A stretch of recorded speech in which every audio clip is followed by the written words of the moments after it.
Dernière étape, au final je pourrais la qualifier comme la plus dure. Je suis en extrême souffrance. On part en marchant avec Baptiste pour commencer et on se met très vite à courir dans la baie du Mont-Saint-Michel. Il fait très vite très chaud et moi j'en peux plus quoi. Mes jambes ne tiennent plus, j'ai pas envie, je suis fatigué.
Dernier matin,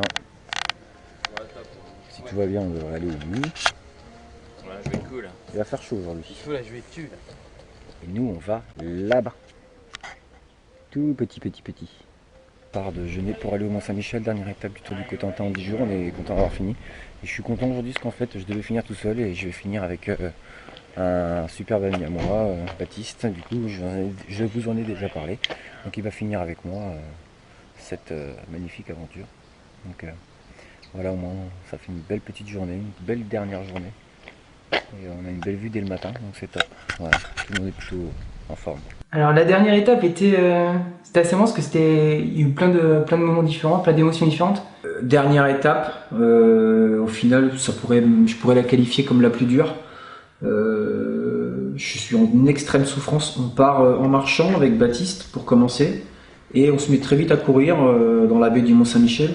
Il fait très vite très chaud et moi j'en peux plus quoi. Mes jambes ne tiennent plus, j'ai pas envie, je suis fatigué.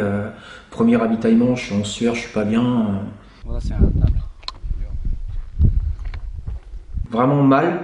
Et là je dis à Baptiste, bah écoute, de toute façon cette étape c'est toi qui vas me la faire finir parce que moi je peux plus. Donc ce que tu fais c'est que tu cours devant moi, t'imprègnes le rythme et moi je te suis et jamais je dois te lâcher. Voilà, c'est ta mission pour aujourd'hui, emmène-moi jusqu'au bout. J'ai dit Baptiste c'était mon pacer. Ton pacer? Ouais, aujourd'hui. Il met le rythme, Ah yes. tu vois, comme ça moi je suis derrière comme un lièvre en fait. Ça cogne dès le matin. C'est bien ça, il met le rythme, il met un gros rythme. Ah bah oui là c'est bien, on avance C'est bien. vite ça? Je charge pas. Ah si je recharge.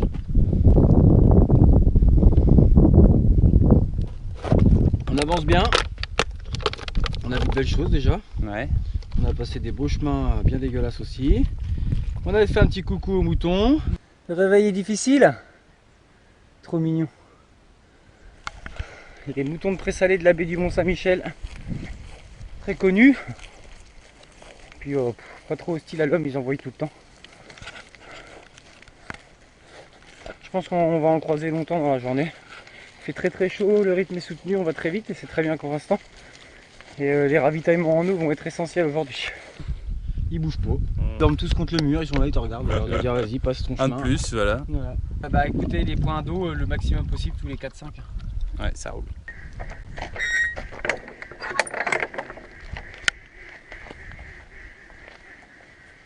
Le matin, voilà, on était motivés et tout, c'était cool. Puis après, c'est vrai que l'après-midi, ça commençait à faire hyper chaud. Donc ça commençait à devenir hyper dur. On avait des bouteilles d'eau. L'eau était un peu dégueulasse. Donc du coup, ça rajoutait en plus à la difficulté de l'étape. Puis on avait l'impression que ça en finissait pas en fait, la dernière étape. On voyait tout le temps les mêmes paysages. Donc c'était assez long. Là, on va passer à Branche. C'est juste là. Je viens de voir les gars pour remplir les gourdes et tout ça, il fait très chaud. J'ai une écharpe dans le pied, une écharpe sur l'orteil qui tape sur le bout de la chaussure à chaque pas. Il a fallu que j'attende le dernier jour pour me faire un truc pareil. J'ai pas d'aiguille ni rien, donc on n'a pas réussi à l'enlever. Donc pour l'instant, on va continuer comme ça, on verra bien. C'est pas évident aujourd'hui. Physiquement, c'était pas forcément plus dur, je pense que c'était plus mentalement où la répétition des paysages, où des fois on marchait, on savait même pas si c'était le bon chemin, si on était sur le GR ou si on était paumé. Je pense que c'était plus ça, le fait de pas savoir si c'était bientôt fini ou pas. Je pense que c'était plus mentalement que c'était dur, plus que physiquement. Donc on a mangé là avec Jordan et Bertrand. Et j'avais un petit coup de moins bien juste avant, ça va un petit peu mieux là. Donc on repart comme on peut, j'ai toujours mon écharpe dans l'orteil là qui me fait mal, mais j'avance. Il fait très très très chaud. On est le 25 juillet, donc il fait très chaud. Donc il fait chaud pour tout le monde. Là les bêtes elles sont pas bien, elles ont pas d'eau. Elles sont pas tondues, ouais. Non, elles sont pas bien les bestioles là. Ça se voit bien.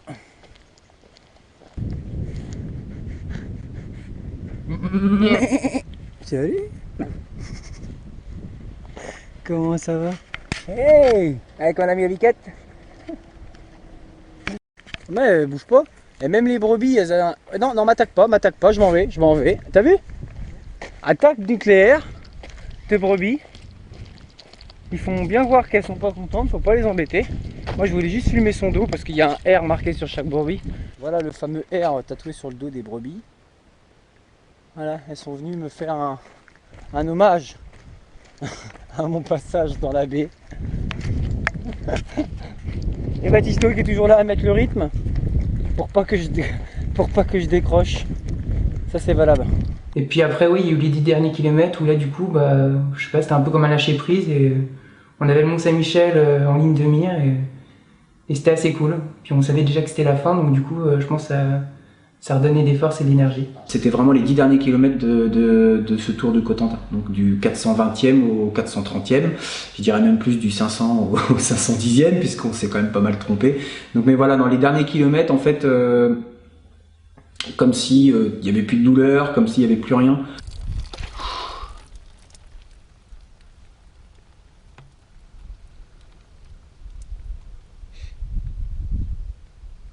Tu peux t'en donner d'autres hein, si tu veux. Oh, ça va, merci. Alors on a fait une danse au milieu de la route, à un moment j'ai mis la GoPro au milieu de la route. Ah, ça c'est bon ça. Non, c'est vrai. Oh girl, you wanna have fun.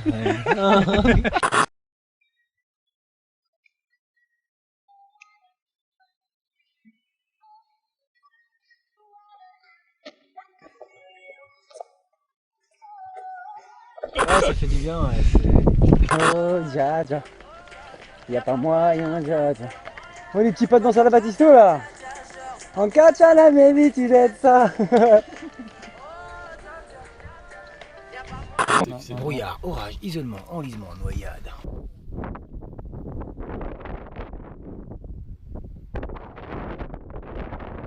On a essayé de préparer une petite surprise pour Rodolphe à l'arrivée. On avait récupéré du papier en rouleau pour écrire un message. Ah, c'est marrant parce qu'ils sont en train de préparer un truc pour mon arrivée sur le GR, pensant qu'ils étaient tranquilles, ils se sont mis là. Sauf qu'on les retrouve. C'est trop marrant. Cachez-moi ça. C'est ma surprise d'arrivée. Ah, c'est bon ça. Attends, je regarde pas. Il y a des chemins qui n'étaient pas trop praticables ou des chemins qui étaient un peu craignos. Où du coup on se mettait à courir parce qu'on avait peur des serpents.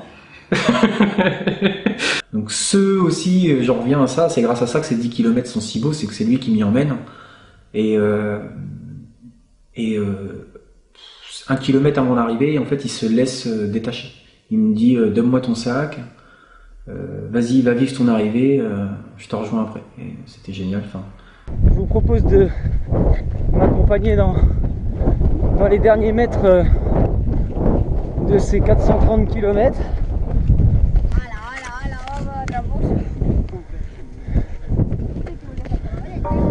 Je viens de passer les derniers petits barrages. Et voilà. On peut apercevoir la fin du GR 223. Je suis là.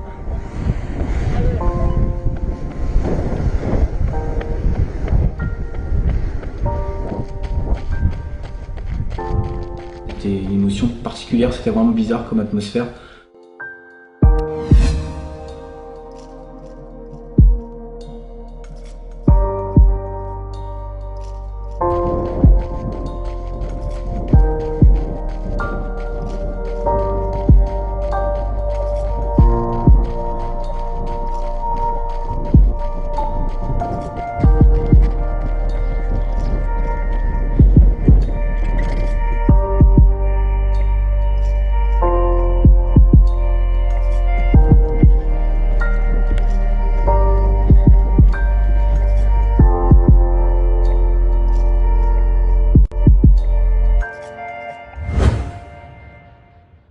Bah à l'arrivée c'est le dénouement, c'est de tout. Il y a ma famille qui est présente, il y a mes amis, il y a Léo, il y a vraiment tout le monde.